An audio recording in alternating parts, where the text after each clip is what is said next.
हाय सांग मैंने तो मो ना जितेंद्र पाल तो मुझे 2026 बीएड एंट्रेंस एग्जाम रे क्वालिफाई करछि तो मोर first selection government BEd college Baleswar आसी मु 13 तारिख रे जाइए एडमिशन करके आसली तो मोर सेठी कौन कौन सब डॉक्यूमेंट नेले तो से विषय जनइया पे मु ए वीडियोटा करछि तो फास्ट तो तुम कॉमन एप्लिकेशन फॉर्म नब जो तुम कॉलेज चॉइस लॉकिंग देइथबो आउ सेकेंड रे तुमर इंटीमेशन लेटर नब आउ पेमेंट रिसिप्ट भी थिबो जोटा आउ थर्ड रे तुमर 10th +2 +3 रो सर्टिफिकेट नब जेरेक्स नब आउ फोर्थ रे तुमर प्रोविजनल सर्टिफिकेट नब फिफ्थ रे तुमर कॉलेज कम कंडक्ट सर्टिफिकेट जोटा रहउची सेटा ओरिजिनल से माने नेइछबे आउ सिक्स्थ रे तुमर कास्ट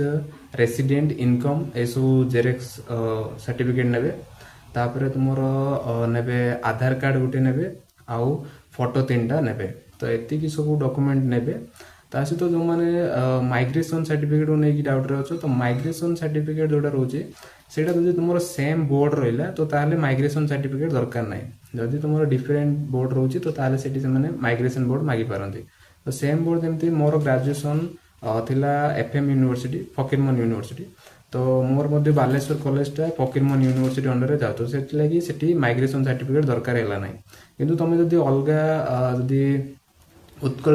यूनिवर्सिटी अंडर रे कोनोसी तमर ग्रेजुएशन गुटे यूनिवर्सिटी आ तमर बीएड